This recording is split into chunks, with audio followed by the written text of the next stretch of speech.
네, 성도 여러분 안녕하십니까?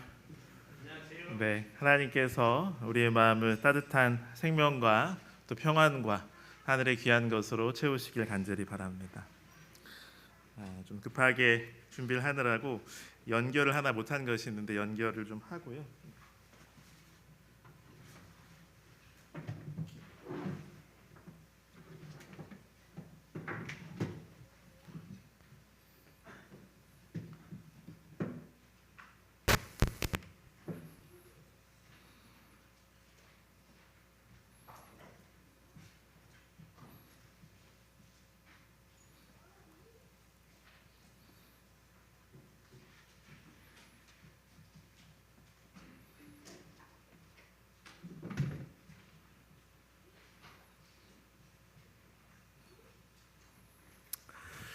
네, 우리 계속해서 이사야를 함께 보고 있습니다. 이사야 39장 그들이 무엇을 보았나이까 이런 제목으로 은혜를 나누고자 합니다.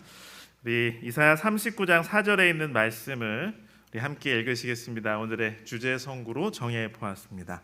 이사야 39장 4절입니다. 이사야가 이르되 그들이 왕의 궁전에서 무엇을 보았나이까 하니 히스기야가 대답하되 그들이 내 궁전에 있는 것을 다 보았나이다. 내 창고에 있는 것으로 보이지 아니한 보물이 하나도 없나이다 하니라. 아멘. 먼저 양해의 말씀을 좀 구하며 오늘 이렇게 화면 보시는 화면은 조금 완성이 좀 덜 됐습니다. 네, 그래서 하나님께서 저와 여러분의 마음속에 같이 하셔서 이 하나님의 이 성경 말씀 속에 우리에게 교훈을 주시기를 간절히 바랍니다. 우리 이 39장을 이해할 때도 제가 세 번째 말씀드리는 이 내용 구조를 좀 보면 좀 이해가 도움이 돼서 다시 한번 말씀드리겠습니다. 이사야서는 내용으로 볼 때에 크게 두 부분으로 나눌 수 있다고 말씀을 드렸고요. 이 첫 번째 부분에 마치 삽입된 내용처럼 끝부분에 있는 역사적인 사건들의 마지막 장이 39장입니다. 그래서 이 36장부터 37장, 38장, 39장까지는 내용상으로 보면 우리가 또 많이 들어서 알고 있는 이 교차 대꾸법적인 구조로 되어 있는데요. 하나님을 바라봄으로 구원을 경험하는데 사람을 바라볼 때에 실패와 그리고 절망을 경험하는 그러한 내용으로 되어 있습니다. 39장에서도 여러분이 또 여러 경로로 이미 많이 아시는 히스기야가 교만함으로 실수를 하는 그 내용이 나와 있고요. 내용이 굉장히 짧습니다. 1절과 2절은 이 바벨론의 사절단이 히스기야를 방문을 합니다. 그리고 히스기야가 교만함으로 정말 그들에게 뭐 사람적인 어떤 인간적인 생각으로 봤을 때는 잘 그들을 대한 것이지만 신앙적으로 봤을 때 어처구니 없는 실수를 하고 말죠. 그래서 3절부터 7절까지 이사야를 통해서 하나님께서 경고하십니다. 그런데 이때 또 비로소 이 바벨론 유수가 이제 예언이 되는 아주 의미심장한 내용이 나오고요. 8절에는 히스기야가 대답함으로 이 사건이 끝이 납니다. 오늘의 본문이 그렇게 길지 않기 때문에 한번 읽어보면 좋을 것 같고요. 제가 읽겠습니다. 그리고 아시는 대로 이 평행 본문들이 있습니다.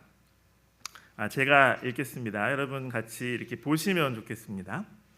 그때 발라단의 아들 바벨론 왕 무로닥 발라단이 히스기야가 병들었다가 나았다 함을 듣고 히스기야에게 글과 예물을 보낸지라. 히스기야가 사자들로 말미암아 기뻐하여 그들에게 보물 창고 곧 은금과 향료와 보배로운 기름과 모든 무기고에 있는 것을 다 보여주었으니 히스기야가 공중의 소유와 전 국내의 소유를 보이지 아니한 것이 없는지라. 이에 선지자 이사야가 히스기야 왕에게 나와 묻되 그 사람들이 무슨 말을 하였으며 어디서 왕에게 왔나이까 하니 히스기야가 이르되 그들이 원방 곧 바벨론에서 내게 왔나이다 하니라. 이사야가 이르되 그들이 왕의 궁전에서 무엇을 보았나이까 하니 히스기야가 대답하되 그들이 내 궁전에 있는 것을 다 보았나이다.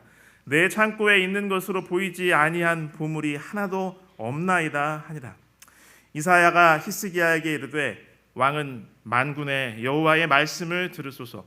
보라, 날이 이르리니 내 집에 있는 모든 소유와 내 조상들이 오늘까지 쌓아둔 것이 모두 바벨론으로 옮긴 바 되고 남을 것이 없으리라 여호와의 말이니라. 또 내게서 태어날 자손 중에서 몇이 사로잡혀 바벨론 왕궁의 환관이 되리라 하셨나이다 하니 히스기야가 이사야에게 이르되 당신이 이른 바 여호와의 말씀이 좋소이다 하고 또 이르되 내 생전에는 평안과 견고함이 있으리로다 하니라. 이 내용이 열왕기하 20장에는 거의 똑같이 기록되어 있는 것을 우리가 확인할 수 있습니다. 그런데 이 사건을 역대하에도 기록을 하고 있잖아요. 거기에는 이 본문에 나오지 않은 통찰력 있는 다른 설명들을 우리에게 주고 있는데요.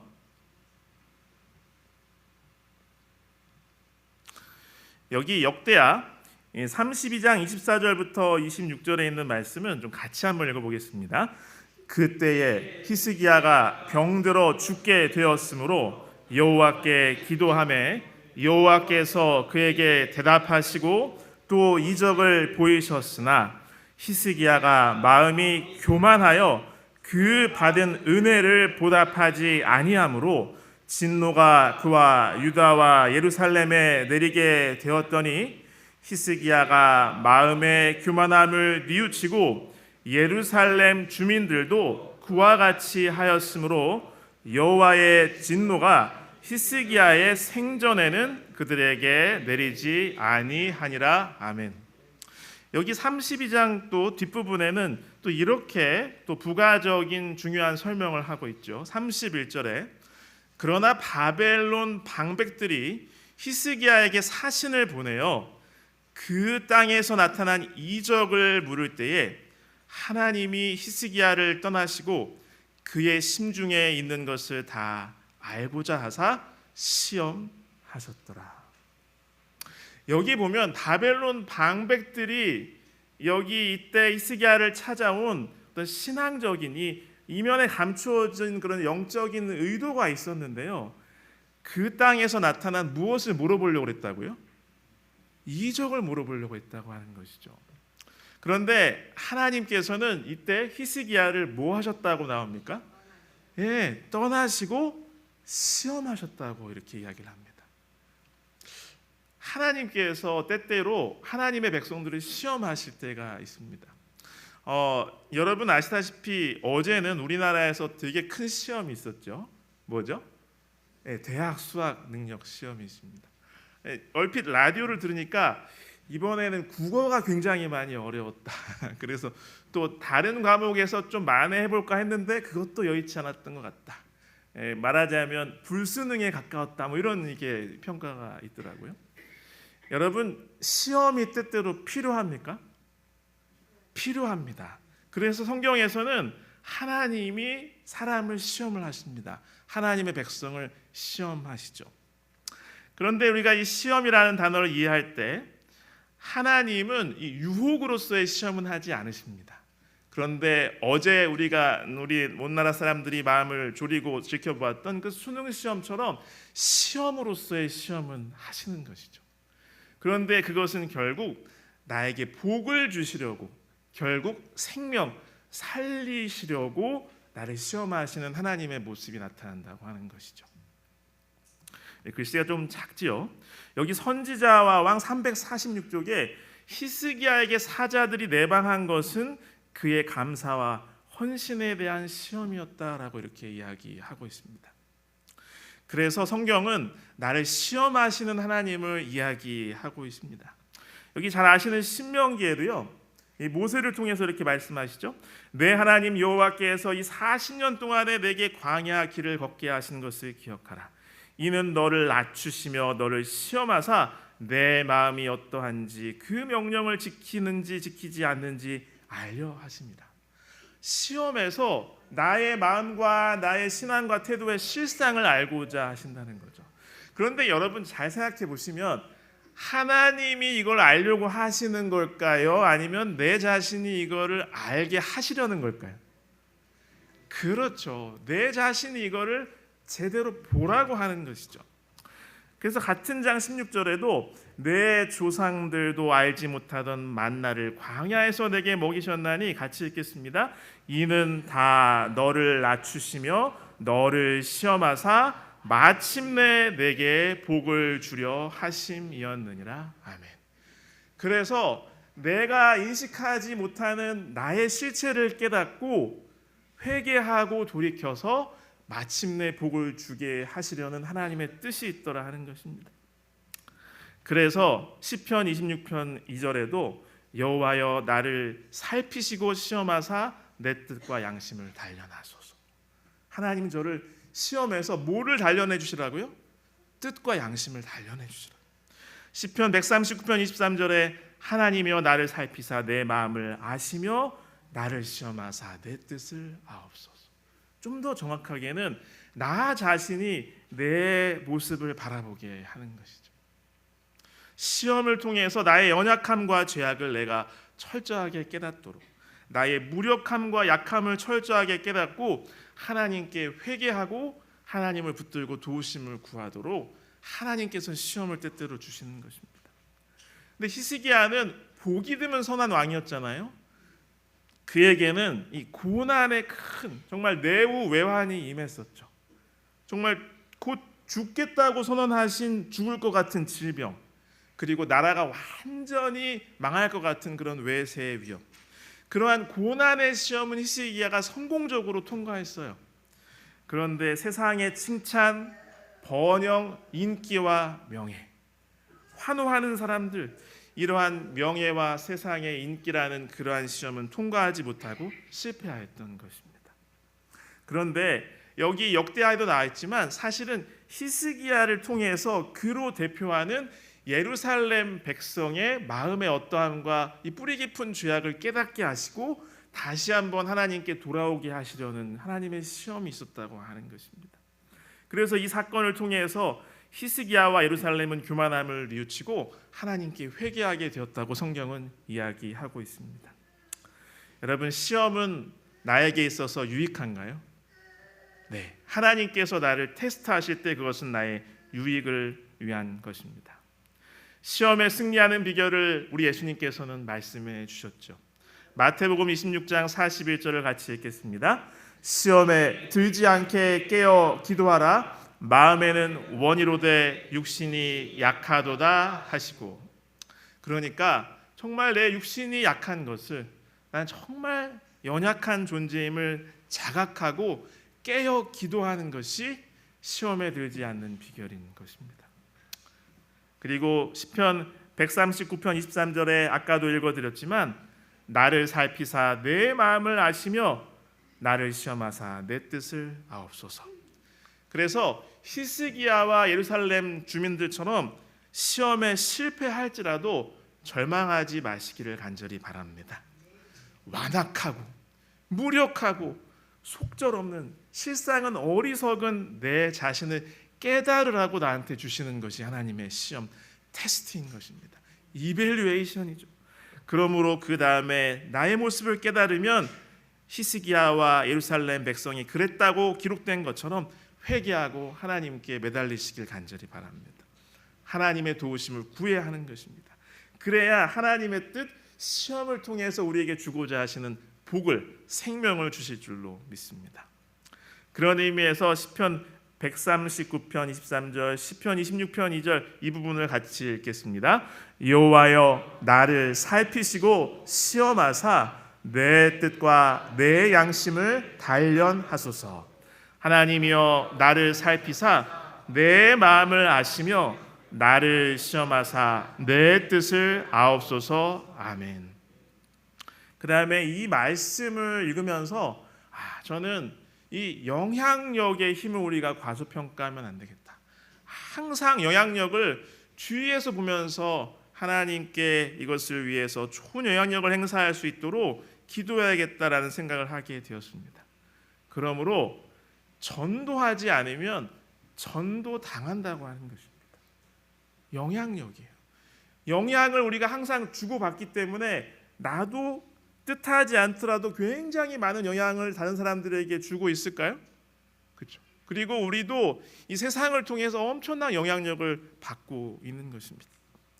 사실 아까 이미 소개해드렸지만 역대하 32장 31절에 보면 바벨론의 방백들이 히스기야에게 사신을 보내어 그 땅에서 나타난 이적에 대해서 묻고 싶은 마음이 있었다고 하는 것이죠.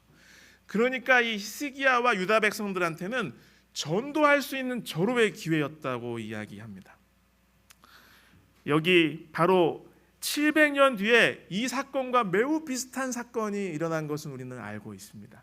지역도 비슷해요. 동방에 있는 고기한 동방의 학자들 박사들이 이제는 해를 보고 온 게 아니라 별을 보고 왔어요. 그래서 결국 누구를 만나요? 아기 예수를 만나는 거죠. 여기 선지자 왕에는 이렇게 해설이 되어 있더라고요. 비옥한 티그리스 강과 유프라테스 강 유역에 그 당시에는 아수르에게 예속되어 있었으나 세계를 통치할 운명을 가진 고대 민족이 살고 있었다. 그 백성 중에는 천문학 연구에 크게 유의하는 박사들이 있었는데 그들은 해시계의 그림자가 10도 뒤로 물러가는 것을 보고 크게 놀랐다. 바로 전에 있던 사건에서 히스기야 왕이 표적으로 무엇을 구하겠느냐는 물음에 뭐를 뒤로 물러가게 해달라고 그랬죠? 네, 해시계를. 그러니까 그거를 그렇게 사실은 아주 가까운 거리는 아니죠. 그렇지만 그쪽에 있었던 동방에 있는 사람들도 보고 놀랬다는 거예요. 그래가지고 그들의 왕 무로닥 발라다는 이것이 하늘의 하나님께서 유다 왕에게 그의 생명을 연장시켜 주신 표로서 행하신 이적이라는 소식을 듣고 히스기야에게 사신들을 보내어 그의 회복에 대하여 축하하고 할 수 있는 대로 그와 같이 큰 기적을 행하실 수 있었던 하나님에 대해서 많이 배워오도록 하여 이런 마음이 있었다는 거예요.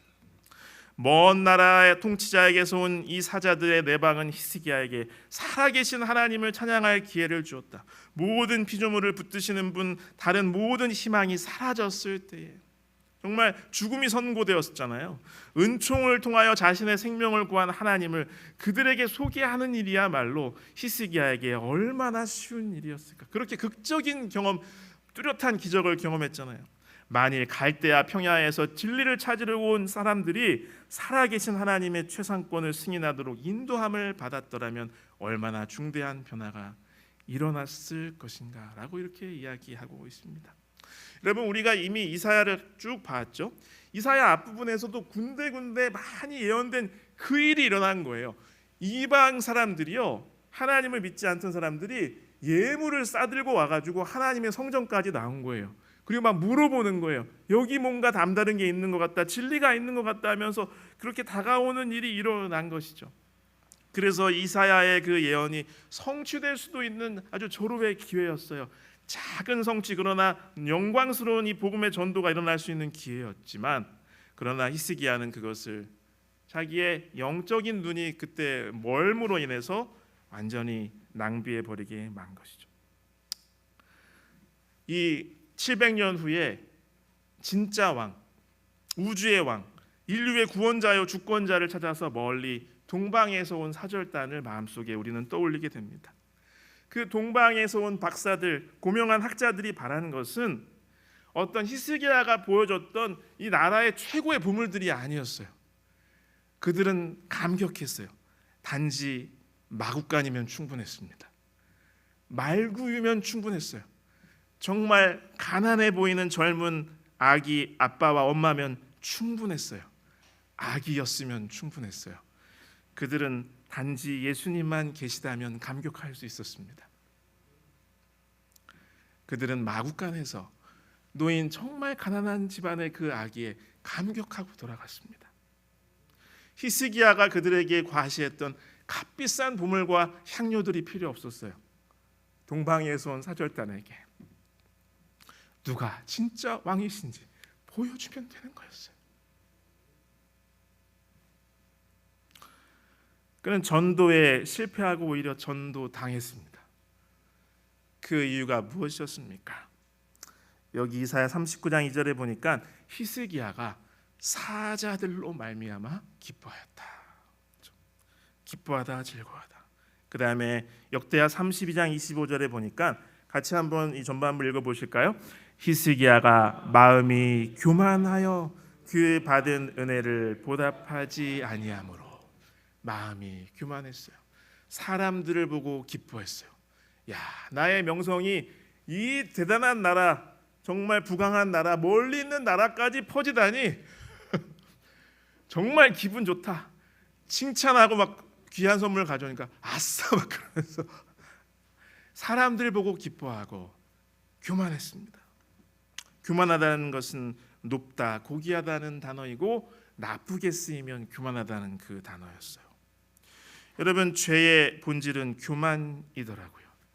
그래서 그도 망각했던 예루살렘 주민들이 망각했던 이제 기적도 경험했겠다, 그들이 하나님과 이제 잘 좋은 관계 유지한다고 착각했지만 고질병이 다시 드러난 거예요. 하나님 시험하시니까. 그건 뭐냐면 교만. 내 뜻대로, 내 마음대로 하겠다는 거예요. 내 마음대로. 결국 이것 때문에 계속해서 그 전에 왕들도 실패하고 유다가 실패하고 이스라엘이 실패했죠. 여러분, 그러나 오늘날의 이스라엘 백성이며 주님의 제자인 저와 여러분은 내 마음대로가 아니라 주 뜻대로 살게 되시길 간절히 바랍니다. 사실 주석가들이 이렇게 얘기해요. 이거는 굉장히 정치적이고 통치자적인 국제 정세를 바라보는 히스기야의 행동일 수 있었다는 것이죠. 그래서 인간적인 관점으로는 현명한 외교였다는 거예요. 왜냐하면 이사야 39장 1절에 이 사절을 보낸 그 바벨론 왕의 이름이 나와요. 발음도 어려운 뭐요? 무로닥 발라다. 네, 이 사람은 이때는 바벨론이 조금 강성해졌다가 아수르가 나타나서 막 짓밟히고 또 좀 반기 좀 들어볼까 하다가 또 짓밟히고 막 이런 때였어요. 그러니까 이 바벨론에게도 원수가 누구냐면 아수르였던 것이죠. 무로닥 발라다는 한 번 반기를 들었다가 또 패퇴하고, 이때 사절단을 보냈을 때는 그 연대를 따져봤을 때 유배된 상태였을 거라는 거예요. 근데 그 지역이 원래 돈이 많이 모이는 지역이거든요. 아시다시피 메소포타미아.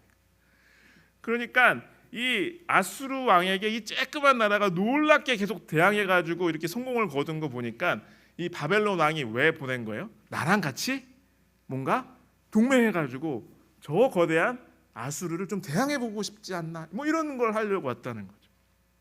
그러니까 나름대로 인간적으로 봤을 땐 현명한 결단이었어요. 내 지혜와 내 경험과 내 생각대로 한 최선의 외교적인 결정이었다는 거죠. 왕으로서 히스기야는 생각한 거예요. 그러나 그게 뭐냐면 계속해서 선지자들 통해서 말씀하셨던 하나님의 경고를 무시한 거였어요. 하나님을 거역한 것이었죠. 이방 세력과 동맹을 맺는 것이었습니다.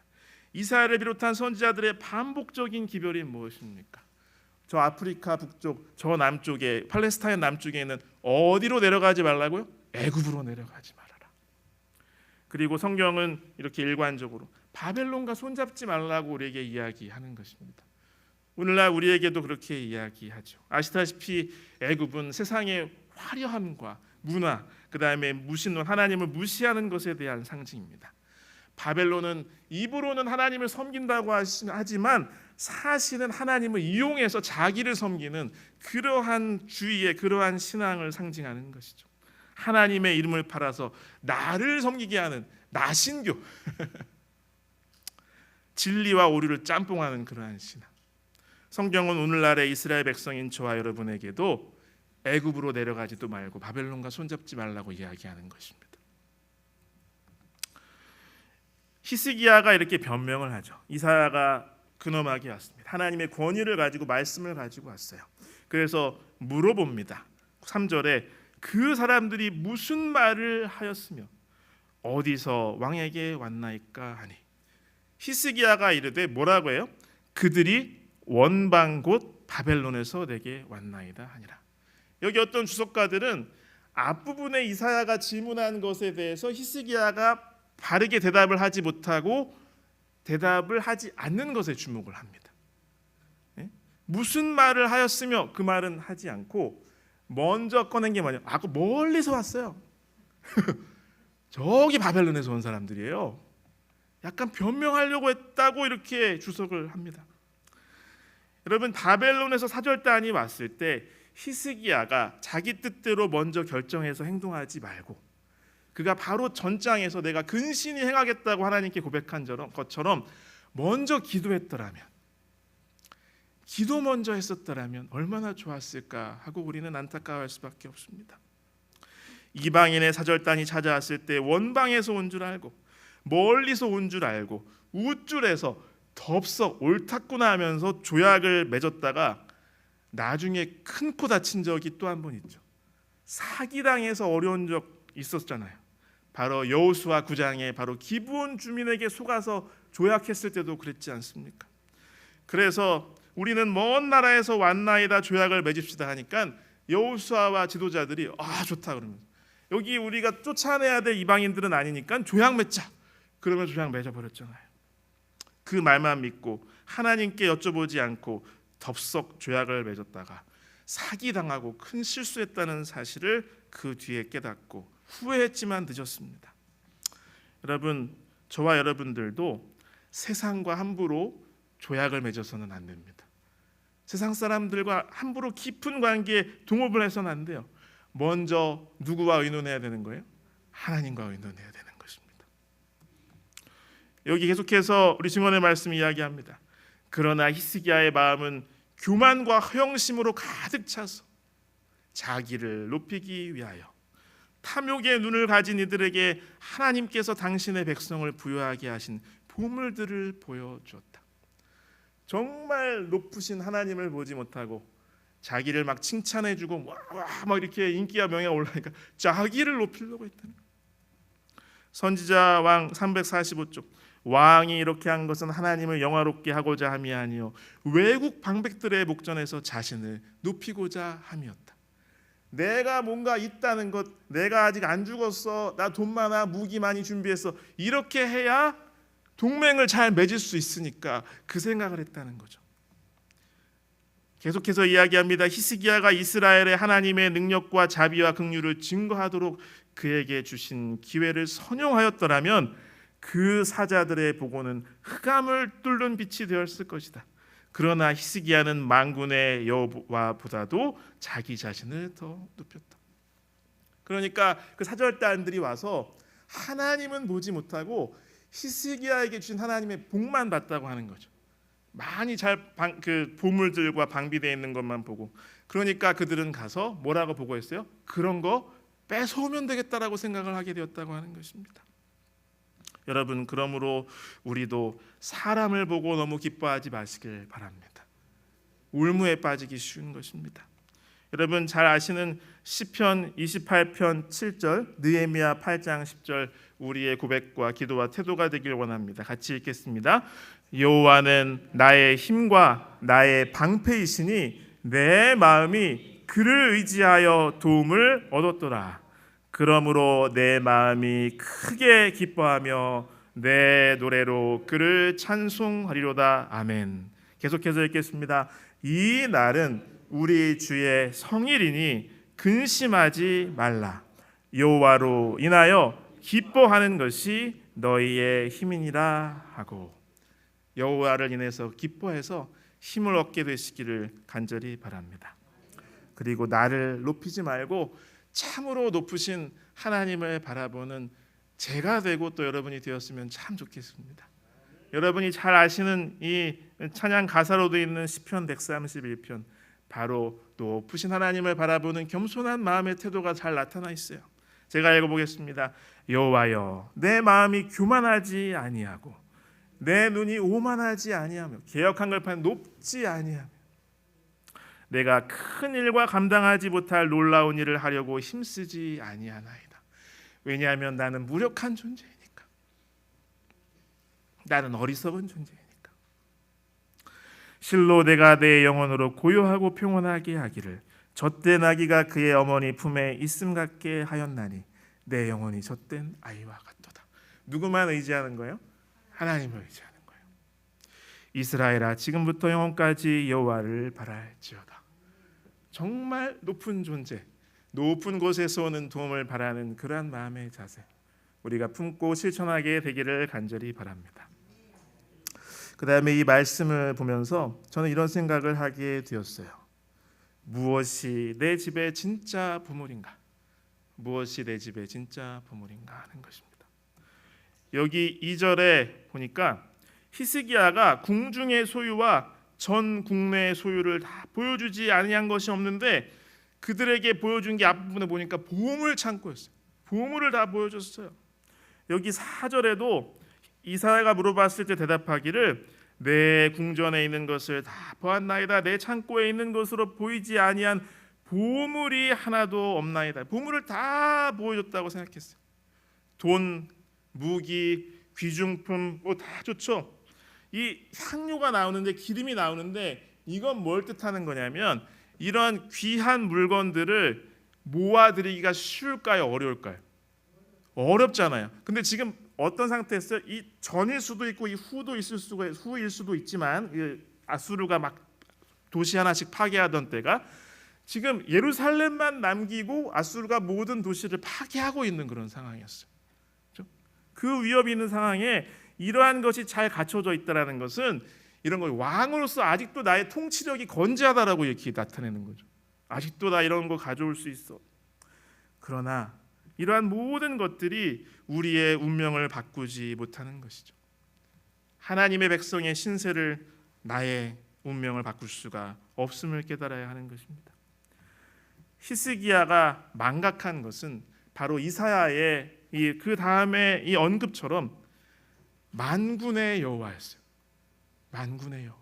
이 만군의 여호와라는 것은 항상 군대들을 통치하시는 군대 사령관이라는 뜻입니다. 실제로 가장 큰 군과 그리고 가장 큰 힘과 방비할 수 있는 힘이 바로 여호와였어요. 그러니까 베드로전서 2장 4절에 있는 말씀처럼 바로 택하심을 입은 보배로운 산돌 하나님이고 예수님이셨던 거죠.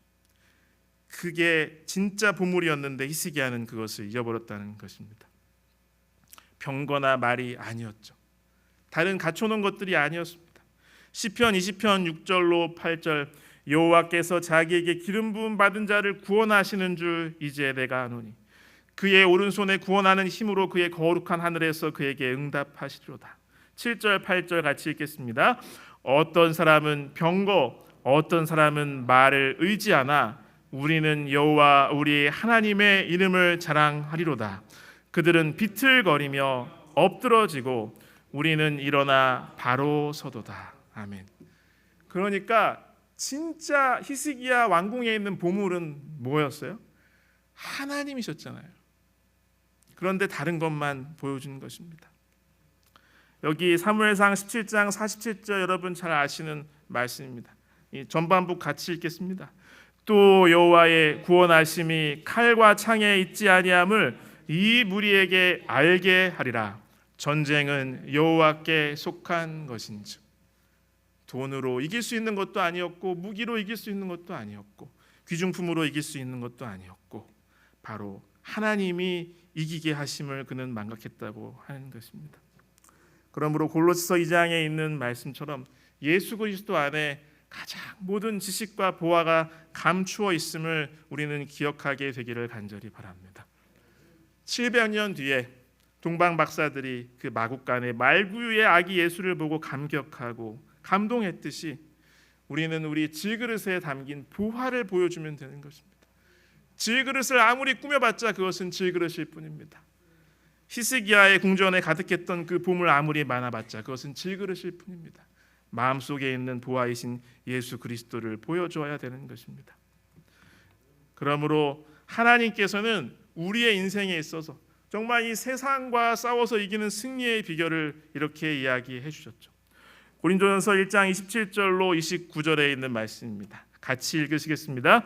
그러나 하나님께서 세상에 미련한 것들을 택하사 지혜 있는 자들을 부끄럽게 하려 하시고 세상에 약한 것들을 택하사 강한 것들을 부끄럽게 하려 하시며 하나님께서 세상에 천한 것들과 멸시받는 것들과 없는 것들을 택하사 있는 것들을 폐하려 하시나니 이는 아무 육체도 하나님 앞에서 자랑하지 못하게 하려 하심이라. 아멘. 그러므로 이 엄청나게 다가오는 것 같은 우리에게 압박하고 하는 것 같은 그 세상을 싸워서 이기려고 할 때에 똑똑한 척하지 마시기를 바랍니다. 강한 척하지 마시기를 바랍니다. 오히려 미련해지시길 바랍니다. 그리고 약해지시길 바랍니다. 천해지시고 멸시받는 자가 되시길 바랍니다. 무슨 뜻입니까? 그러한 나의 실상을 깨달으라는 것입니다. 그래야 하나님께서 우리를 사용하셔서 이기게 하시는 것입니다. 그래서 약한 그때에 강한 것이죠. 고린도후서 12장에 있는 말씀처럼. 그러므로 우리는 세상과 싸워 이길 때에 우리가 방비한 갖춰놓은 어떤 것이 아니라 바로 우리의 믿음으로 이겨야 하는 것입니다. 요한일서 5장 4절에 있는 말씀처럼요. 고린도전서 15장 57절로 58절에 있는 말씀 자주 소개해드렸던 여러분도 좋아하시는 말씀이죠. 같이 한번 읽겠습니다. 우리 주 예수 그리스도로 말미암아 우리에게 승리를 주시는 하나님께 감사하노니 그러므로 내 사랑하는 형제들아 견실하며 흔들리지 말고 항상 주의 일에 더욱 힘쓰는 자들이 되라. 이는 너희 수고가 주 안에서 헛되지 않은 줄 알미라. 아멘. 그래서 유다는 히스기야가 모아놓은 어떤 대비나 많은 보물들 때문에 전쟁에 대비하고 이길 수 있었던 게 아니라 이기게 하시는 하나님 때문에 이길 수 있었던 것이고 그 앞에 미래도 이기게 하시는 하나님이 계시면 이길 수 있었던 것이죠. 여러분 아마 며칠 전에 유튜브에서 화제가 되었던 이 많은 그 사람들에게 또 인기를 끌었던 어떤 이 동영상을 보셨는지 모르겠는데요. 바로 이겁니다. 엘리베이터에 갇혀 있던 그 아기 이야기죠. 되게 짧아요. 한번 제가 좀 보겠습니다. 소리가 엘리베이터에 갇힌 한 아이, 어쩔 줄 몰라하며 발을 동동 구릅니다. 곧이어 두 손을 꼭 모으고 웅크려 앉아 기도를 시작하는데요. 이 소년의 기도가 통한 걸까요? 잠시 후 엘리베이터 문이 열립니다. 소년은 잠시 머뭇거리더니 이내 엘리베이터에서 나가 탈출합니다. 현지 시각 28일 프리프레스 저널이 보도한 엘리베이터 CCTV에 엘리베이터에 갇힌 어린 소년의 모습이 화제인데요. 영상 속 아이는 겁에 질린 채 주님 문을 열어주세요. 조금 무섭지만 주님이 저와 함께 계신 걸 알아요 라고 속삭입니다. Jesus, por favor, abre a porta do elevador. Eu tô com um pouquinho de medo, mas eu sei que o Senhor cuida de mim. 아이가 기도를 마치고 아멘이라고 말하는 그 순간 굳게 닫혀있던 엘리베이터 문이 활짝 열립니다. 조금 놀란 듯 뒷걸음질 치던 소년은 문이 닫히기 전 재빨리 엘리베이터에서 탈출하는데요. 영상은 SNS를 중심으로 빠르게 확산하며 감동을 주고 있습니다. 네티즌들은 아이의 순수함이 너무 아름답다. 두려운 상황에서 바로 기도할 수 있는 신앙심이 대단하다. 혼자 무서웠을 텐데 장하다 등의 반응이 이어집니다. 여러분 갇혀 있을 때 혼자 있다고 느끼실 때 문이 닫혀 있다고 느끼실 때 그러나 이 아이처럼 주님께서 나와 함께 하심을 기억하시길 간절히 바랍니다. 네, 마지막 이 본문을 통해서 제가 느낀 것은 회개하게 하시는 하나님이었어요. 굉장히 전에도 말씀드렸지만 이사야 36장부터 39장까지는 요즘 표현으로 하면 굉장히 드라이하게 기록되어 있습니다. 그냥 역사를 사관이 기록하듯이 이렇게 기록되어 있어요. 근데 아까 같이 읽어본 평행 구절에 이 사건의 다른 정보와 영적인 교훈을 주니까 우리에겐 큰 유익이 있습니다. 바로 하나님께서 이 모든 것을 하신 이유는 그래 니네는 나쁜 놈이야. 계속해서 그래도 회개하고 나서도 지멋대로 하는 놈들이니까 내 바벨론한테 당해봐라 이게 아니었어요. 자신의 무력함을 깨닫고 아직도 완악함을 깨닫고 예루살렘의 대표인 히스기야 왕이 주민들을 이끌고 회개하라고 하신 거죠. 그래서 회개하게 하시는 하나님, 내가 시험에 실패해도 회개하게 하시는 하나님, 그분이 우리의 희망이십니다.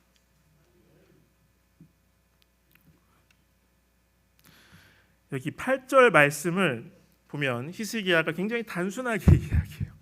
근데 이제 이것을 이제 두 가지로 이제 해석을 하더라고요. 그래서 너 나중에 네 후손 중에 몇 명은 환관이 될 거야. 여기 있는 거 이 보물들 다 빼앗길 거야 그랬는데 히스기야가 하나님 말씀하신 게 좋습니다. 그래도 제가 살아있을 동안에는 복을 받는다는 얘기네요. 그렇죠? 그래서 어떤 성경학자들은 이렇게 뻔뻔하고 이렇게 무책임하고 이렇게 이기적이고 자기만 병났다고 그냥 아이고 나만 아니면 돼 뭐 이렇게 해석하는 사람들도 있고요. 그러나 아까 읽어본 이 말씀이랑 연결해서 이게 여호와의 말씀이 좋사오니라는 뜻은 사실은 하나님의 처분과 심판이 공정하다라는 뜻이다라고 이렇게 해석하는 분도 있어요. 왜냐하면 그가 나중에 회개했기 때문에.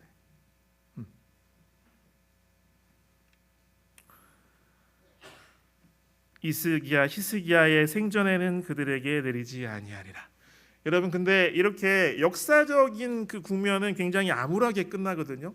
큰 구원을 경험하고 아수르를 막 침략군들을 쳐서 이기고 죽을 것 같았던 병이 왕이 살아나고 자식도 없었는데 다시 지도자의 그 뭡니까 핏줄이 이어지고 그런데 결말은 뭐예요? 바벨론이 또 다가오면 다 완전히 망한다 이렇게 되잖아요.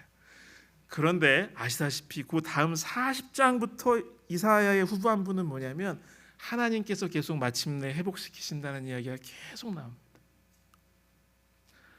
그러니까 시험을 통해서 하나님께서는 우리가 실패하더라도 회개하길 원하시고 우리에게 회복을 약속해 주신 하나님이신 겁니다.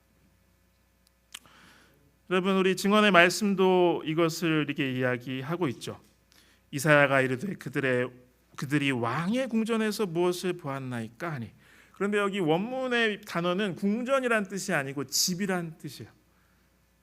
히스기야 당신의 가정에서 그들이 무엇을 보았습니까? 여기 설교와 강연 1권에 보면 이렇게 되어 있습니다. 그대는 공언하는 그리스도인이다. 그러나 예수님에 대해 결코 말하지 않으며 하나님께서는 그대에게 그대의 집에서 무엇을 보았느냐고 물으신다. 여러분 사람들이 우리에게 바라는 건 돈도 아니고 지식도 아니고 경험도 아니고 나의 대단함도 아닙니다. 그거는 세상 사람들이 더 많이 가지고 있어요. 바벨론은 가장 부유한 위치에 있는 나라였습니다. 근데 바벨론에게 히스기야가 보여준 건 돈이고 귀중한 거였어요. 동방에서 온 고귀한 이들이 정말 바라는 것은 아기 예수였습니다. 히스기야를 물리시는 하나님을 보길 원했던 거죠. 그 히스기야의 이름 뜻처럼 여호와는 나의 힘이시고 이사야의 이름처럼 여호와는 나의 구원이심을 믿습니다. 이것이면 충분한 것이죠. 찬미가 329장 여러분 잘 아시죠? 하나님 의지 없어서 손들고 옵니다. 주 나를 떠나가시면 나 어디 가리까? 내 죄를 씻기 원하여 피 흘려 주시니 곧 회개하는 마음으로 주 앞에 옵니다. 예수님 은혜 베푸사 영죽을 내 영을 보혈로 건져 주시니 그 사랑 크셔라. 성령님 내게 오셔서 큰 권능 주시고 영원히 함께 하셔서 내 생명이 되소서. 이게 이제 그 원래 그 영어 가사잖아요. 그거를 이렇게 번역을 해보니까 이런 뜻이더라고요. 아버지 저는 당신께 손을 뻗습니다. 다른 도움을 알 수 없습니다. 당신께서 저에게 물러나신다면 저는 어디로 가야 합니까? 내가 숨을 쉬기 전에 당신의 외아드님께서는 독생자께서는 얼마나 많은 고통을 겪으셨습니까? 영혼을 끝없는 죽음으로부터 구하기 위해 얼마나 많은 고통을 겪으셨습니까? 오 예수님, 제가 지금 당신의 힘을 느낄 수 있다는 것을 믿을 수 있을까요? 그리고 당신이 받아들여지는 시간에 제 모든 필요를 덜어주실 것이라고 믿습니다. 나는 믿습니다. 이제 믿습니다. 예수님께서 나를 위해 죽으셨고 그분의 귀중한 피를 흘리셔서 나를 죄에서 자유롭게 하셨다는 것을. 여러분 우리의 모습이 큰 치유와 죽음에서 구원을 받았지만 다시 내 마음대로 하다가 하나님을 보지 못한 그 히스기야와 같았다면 예루살렘 백성들과 히스기야가 회개하고 주님께 돌아갔던 것처럼 이러한 마음으로 주님께 나가게 되시기를 간절히 바랍니다. 우리 찬미가 329장 같이 찬양하겠습니다. 329장 찬양하겠습니다.